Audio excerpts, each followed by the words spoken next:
भी बंजर, गर्म, धूल मिट्टी भरा रेगिस्तान हुआ करता था, आज के समय में उसी रेगिस्तान पर बिल्डिंग्स, लग्जरी होटल्स, बड़े बड़े मॉल्स बन चुके हैं।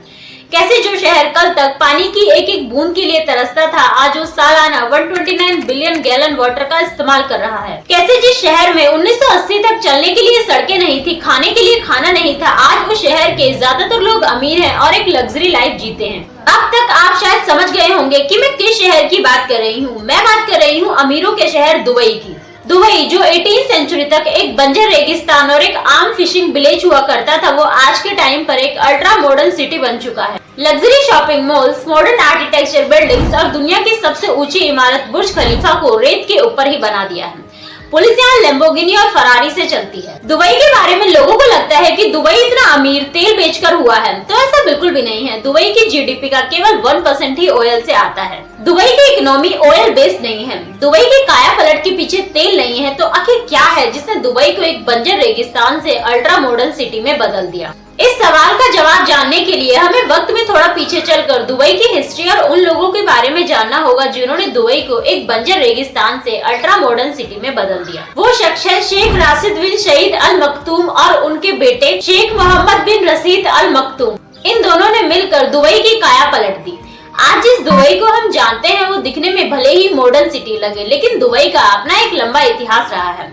ये शहर 3000 बीसी से ही अस्तित्व में है, लेकिन दुबई और बाहरी दुनिया का संपर्क 5th सेंचुरी में स्टैब्लिश हुआ। 1950 में ऑयल की डिस्कवरी ने अचानक से इस शहर को सुर्खियों में ला दिया।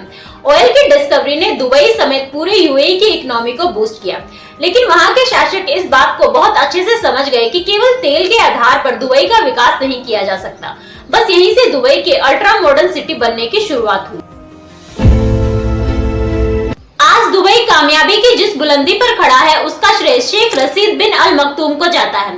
शेख ने 1958 में दुबई की बागडोर संभाली और लगभग 32 सालों तक शासन किया। शेख ने अपने शासनकाल में कुछ ऐसे कदम उठाए जिसने दुबई की काया पलट दी। शेख ने जब दुबई की बागडोर अपने हाथ में संभाली तो उस टाइम दुबई कई सारे इकोनॉमिक चैलेंजेस से गुजर रहा था। शहर की फिशिंग इंडस्ट्री पूरी तरीके से बर्बाद हो चुकी थी और रेवेन्यू का एकमात्र सोर्स क्रूड ऑयल एक्सपोर्ट था। लेकिन शेख इस बात को बहुत अच्छे से जानते थे कि दुबई का डेवलपमेंट केवल तेल के बेस पर नहीं किया जा सकता है। अपने फेमस स्टेटमेंट में शेख ने कहा था कि मेरे पिता ऊंट की सवारी करते थे, मैं मर्सिडीज चलाता हूँ, मेरा बेटा लैंड रोवर चलाता है, उसका बेटा लैंड रोवर चलाएगा, लेकिन उसका बेटा ऊंट की सवारी करेगा। शेख इस बात को बहुत अच्छे से जानते थे कि दुबई का डेवलपमेंट केवल ऑयल के बेस पर नहीं किया जा सकता, इसलिए उन्होंने अपना ध्यान ऑयल से हटाकर इंफ्रास्ट्रक्चर पर लगाना शुरू कर दिया।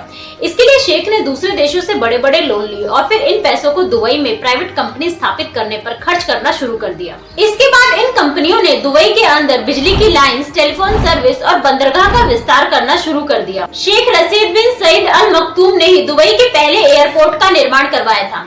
इस एयरपोर्ट को बनाने की शुरुआत 1959 में की गई थी और मात्र एक साल के अंदर ही 1960 में इस एयरपोर्ट को ओपन कर दिया गया था। आज ये एयरपोर्ट दुनिया में दुबई इंटरनेशनल एयरपोर्ट के नाम से जाना जाता है और इस एयरपोर्ट को दुनिया के बिजी एयरपोर्ट में शामिल किया जाता है। साल 1969 में दुबई ने तेल की शिपिंग शुरू कर दी और इससे जो प्रॉफिट हुआ उसे भी दुबई के इंफ्रास्ट्रक्चर पर खर्च किया जाने लगा। तेल पर ध्यान न देने से दुबई को ये फायदा हुआ कि दुबई दूसरे क्षेत्रों जैसे कि रियल एस्टेट, एयरलाइन, पोर्ट और टूरिज्म के फील्ड में बहुत तेजी से तरक्की करने लगा। साल 1971 में जब दुबई को ग्रेट ब्रिटेन से आजादी मिली तो दुबई यूएई के 7 अमीरातों में से एक अमीरात बन गया। दुबई की तरक्की में एक बहुत बड़ा टर्निंग पॉइंट साल 1985 में आया, क्योंकि इसी साल दुबई में पहला फ्री जोन बनाया गया और इस फ्री जोन का नाम जेवेल अली फ्री जोन रखा गया। इसे जाफजा के नाम से भी जाना जाता है। लगभग 52 स्क्वायर किलोमीटर में फैला जेवेल अली फ्री जोन आज दुनिया का सबसे बड़ा फ्री जोन है।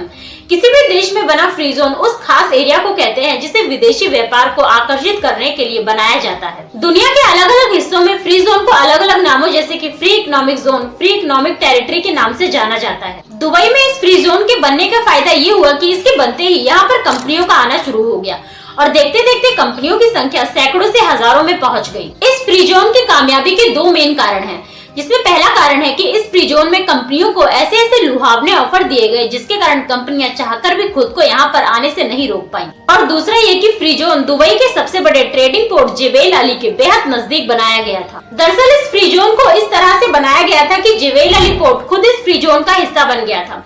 किसी भी कंपनी के लिए पोर्ट का नजदीक होना एक बहुत बड़ा बेनिफिट होता है, क्योंकि इससे प्रोडक्ट को शिफ्ट करने के दौरान कंपनी का समय और पैसा दोनों की बचत होती है। इन सभी फायदों को देखते हुए यहाँ पर एक के बाद एक कंपनी आती गई और इस तरह जेवेल अली पोर्ट पूरे मिडिल ईस्ट का सबसे बिजी पोर्ट बन गया और आज के समय में ये पोर्ट दुबई के साथ साथ पूरे मिडिल ईस्ट का सबसे वैल्यूएबल कमर्शियल एसेट माना जाता है। जेवेल अली पोर्ट की कामयाबी को देखते हुए दुबई सरकार ने इसके आसपास और भी छोटे छोटे फ्री जोन बनाने शुरू कर दिए। इसके अलावा इन फ्री जोन में मौजूद पोर्ट और कंपनीज में 1.5 लाख से ज्यादा लोगों को रोजगार मिलता है, जिसके चलते ये फ्री जोन आज दुबई की जीडीपी में 21% से ज्यादा का योगदान देते हैं। दुबई का डेवलपमेंट बहुत तेजी से हो रहा था, लेकिन दुबई अपने डेवलपमेंट को और ज्यादा तेज करना चाहता था। इसके लिए दुबई को और ज्यादा वर्कर्स की जरूरत थी, क्योंकि दुबई के पास खुद की इतनी वर्क फोर्स नहीं थी कि वो इस डेवलपमेंट की रफ्तार को मेंटेन कर सके। जिस कारण दुबई ने अपनी वर्क फोर्स को बढ़ाने के लिए भारत, पाकिस्तान, बांग्लादेश और नेपाल जैसे देशों से वर्कर्स को लाना शुरू कर दिया, क्योंकि दुबई के शासक इस बात को बहुत अच्छे से जानते थे कि बेहद गर्मी में हर रोज 10 से 12 घंटे तक काम केवल इन्हीं देश के लोगों से करवाया जा सकता है। और साथ ही दुबई ने दुनिया भर के देशों को लुभाने के लिए टैक्स फ्री इनकम का सिस्टम शुरू किया, यानी कि दुबई ने अपने देश के नागरिकों के इनकम से सभी तरह के टैक्स पूरी तरीके से खत्म कर दिए, जिसका नतीजा ये हुआ कि दुनिया भर के डॉक्टर्स, इंजीनियर्स और बिजनेस पर्सन ज्यादा कमाई के लिए अपने देश को छोड़कर दुबई में आने लगे। तभी तो आज दुबई की 80% से ज्यादा आबादी ऐसे लोगों की है जो दूसरे देश से आकर वहां पर बसे हैं और दुबई की मूल आबादी 15 से 20% ही है। शेख रशीद बिन अल मखदूम के शासनकाल में दुबई बहुत तेजी से डेवलपमेंट कर रहा था, लेकिन साल 2006 में जब शेख मोहम्मद बिन अल मखदूम दुबई के शासक बने तो दुबई की डेवलपमेंट रॉकेट से भी ज्यादा तेज हो गई। दुनिया की सबसे ऊंची इमारत बुर्ज खलीफा, दुनिया का सबसे बड़ा मॉल दुबई मॉल, दुनिया का सबसे बड़ा फ्लावर गार्डन मिरेकल गार्डन, ये सब शेख मोहम्मद के शासनकाल के टाइम ही बनाई गई हैं। आज उनके शासनकाल में दुबई का क्राइम रेट 0 है। पूरी तरीके से रेत पर बसे होने के बावजूद भी आज लोग वहां स्नो का मजा ले सकते हैं। इसके अलावा लोग वहां पर सोना वेंडिंग मशीन से भी खरीदते हैं। घर और ऑफिस तो दूर की बात है, दुबई में तो बस स्टैंड जैसी जगहों पर भी एयर कंडीशनर लगे हुए हैं। आज यही सब बातें दुबई को दुनिया के बाकी शहरों से अलग बनाती हैं, जिसके कारण दुनिया भर के लोग दुबई की तरफ खींचे चले आते हैं। दुबई में कुछ प्रॉब्लम्स भी हैं। दुबई में बाहर से जो वर्कर्स काम करने के लिए आते हैं उनके साथ अच्छा बर्ताव नहीं किया जाता है। दुबई में शरिया कानून लगता है। यहाँ का कानून बहुत ही ज्यादा सख्त है। यहाँ पर खुद को एक्सप्रेस करने की आजादी बिल्कुल भी नहीं है। महिलाओं के लिए तो दुबई में कानून और ज्यादा सख्त है, जिसके कारण मोहम्मद बिन रशीद अल मखदूम की बेटी प्रिंसेस लतीफा ने दुबई से भागने तक की कोशिश करी थी।